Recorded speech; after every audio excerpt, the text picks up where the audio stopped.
ओम नमः शिवाय। दोस्तों, शिव पुराण के विधेश्वर संहिता अध्याय 23 और 24 में छिपा है एक दिव्य रहस्य, जहाँ बताया गया है कि भगवान शिव की सच्ची भक्ति ही जीवन के हर कष्ट को समाप्त कर सकती है। तो महादेव की महिमा अनंत है। जो श्रद्धा से उनका नाम लेता है उसका जीवन सुख और शांति से भर जाता है। तो इन अध्यायों में शिव पूजा की सही विधि भी बताई गई है, जिससे भक्त को विशेष फल प्राप्त होता है।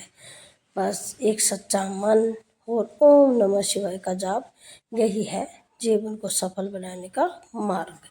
जो भी भक्त पूरे विश्वास से भोलेनाथ की पूजा करता है उसकी हर मनोकामना पूर्ण होती है। तो आज ही अपनाएं शिव भक्ति का जय सर्वार्थ और पाएं महादेव की कृपा। तो बोलिए हर हर महादेव। तो शिव नाम की महिमा। तो ऋषि बोले कि हे व्यास शिष्य, सूत जी आपको नमस्कार है। हम पर कृपा कर हमें परम उत्तम रुद्राक्ष तथा शिव नाम की महिमा का महात्म्य सुनाइए।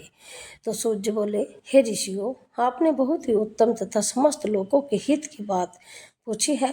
तो भगवान शिव की उपासना करने वाले मनुष्य धन्य है, उनका मनुष्य होना सफल हो गया है। साथ ही शिव भक्ति से उनके कुल का उद्धार हो गया है। जो मूर्ख मनुष्य अपने से सदा शिव और शिव नामों को उच्चारण करते हैं, पाप उनका स्पर्श भी नहीं कर पाता है। तो भस्म, रुद्राक्ष और शिव नाम त्रिवेणी के समान महापुण्य में है।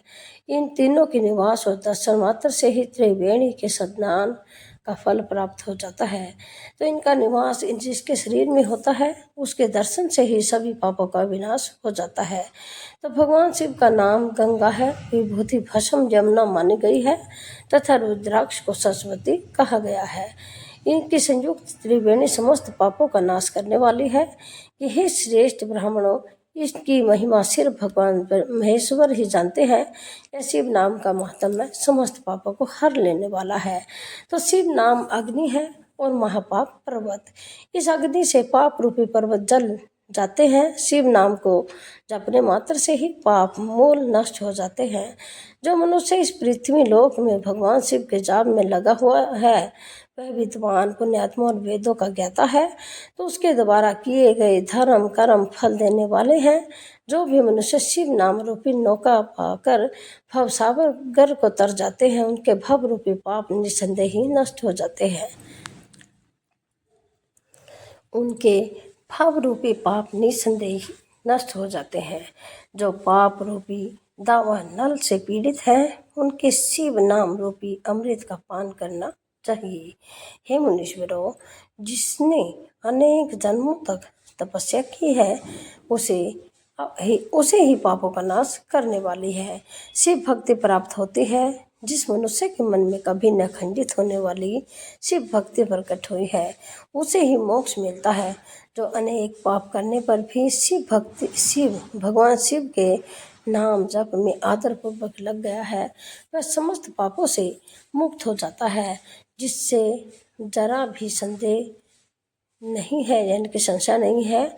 जिस प्रकार जंगल में दावानल से दग्ध हुए वृक्ष भस्म हो जाते, जिसके भस्म लगाने से अंग पवित्र हो गए हैं, और जो आदर सहित शिव नाम जपता है वह इस अथाह भव सागर से पार हो जाता है। संपूर्ण वेदों का अवलोकन करके महर्षियों ने शिव नाम को संसार सागर को पार करने का उपाय बताया है।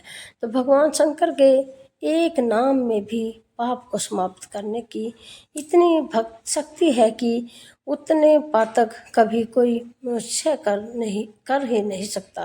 पूर्व काल में इंद्रधूमन नाम का एक महापापी राजा हुआ था और एक ब्राह्मण युवती जो बहुत पाप कर चुकी थी। शिव नाम के प्रभाव से दोनों उत्तम गति को प्राप्त हुए।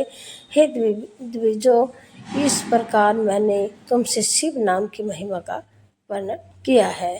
तब 24वां अध्याय भस्म धारण की महिमा। तो सूर्य जी ने कहा, हे ऋषियों, अब मैं तुम्हारे लिए समस्त वस्तुओं को पावन करने वाली भस्म का महात्म्य सुनाता हूँ। भस्म दो प्रकार की होते हैं, एक महाभस्म और दूसरी सबलप भस्म। महाभस्म के भी अनेक भेद हैं। यह 3 प्रकार की होती है: श्रोता, समार्थ और लौकिक। श्रोता और समार्थ भस्म केवल ब्राह्मणों के लिए ही उपयोग में लाई जाती है। लौकिक भस्म का उपयोग सभी मनुष्यजन कर सकते हैं। तो ब्राह्मणों को वैदिक मंत्रों का जाप करते हुए भस्म धारण करनी चाहिए तथा अन्य मनुष्य बिना मंत्रों के भस्म धारण कर सकते हैं। उपलों से सिद्ध की हुई भस्म आगन्य भस्म कहलाती है। यह त्रिपुंड का द्रव्य है।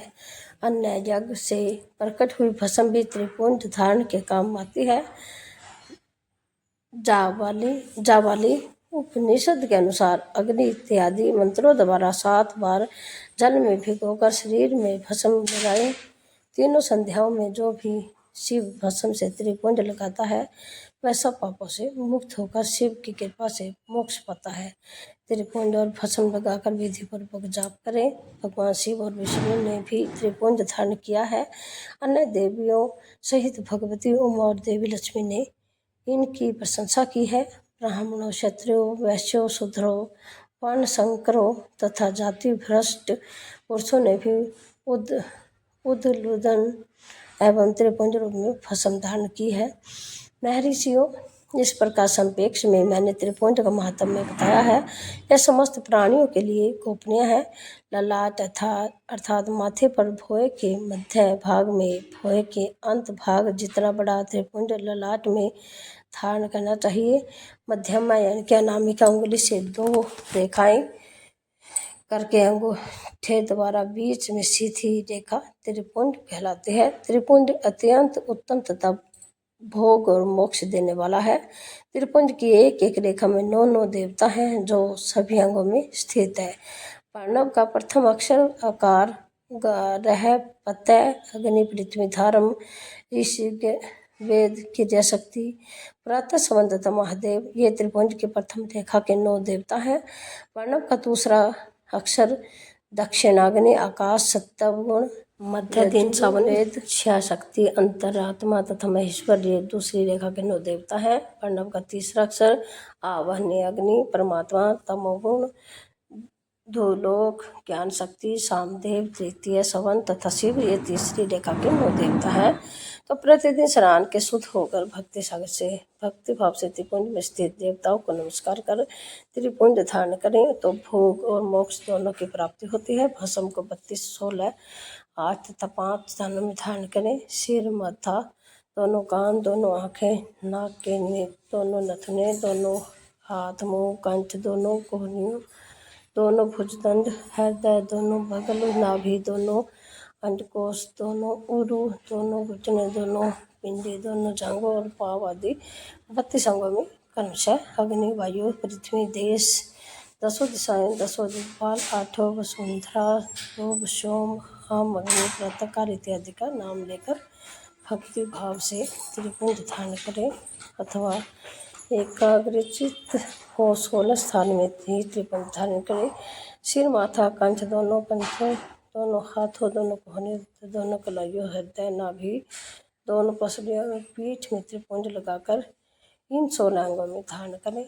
तब अश्विनी कुमार, शिव शक्ति, रुद्र, ईश, नारद और वामा आदि 9 शक्तियों का पूजन करके उन्हें त्रिपुंज में धारण करें।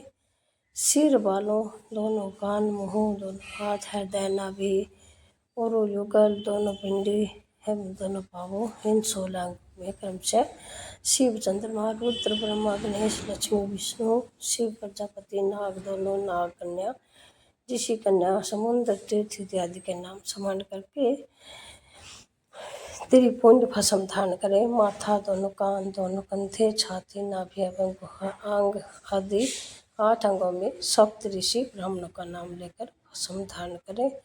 तब मस्तक, दोनों भुजाएं, हृदय और नाभि इन 5 स्थानों को भस्म धारण करने के योग्य बताया गया है। देश तथा काल को ध्यान में रखकर भस्म को अभिमंत्रित करना चाहिए तथा भस्म को जल में मिलाना चाहिए। त्रिनेत्रधारी सभी गुणों के आधार तथा सभी देवताओं के जन्म पर ब्रह्मा रुद्र की उत्पत्ति करने वाले परम ब्रह्मा परमात्मा शिव का ध्यान करते हुए ओम नमः शिवाय मंत्र को बोलते हुए माथे एवं अंगों पर देवपुंज धारण करें। तो बोलिए हर हर महादेव। ऐसे शब्द के लिए धन्यवाद।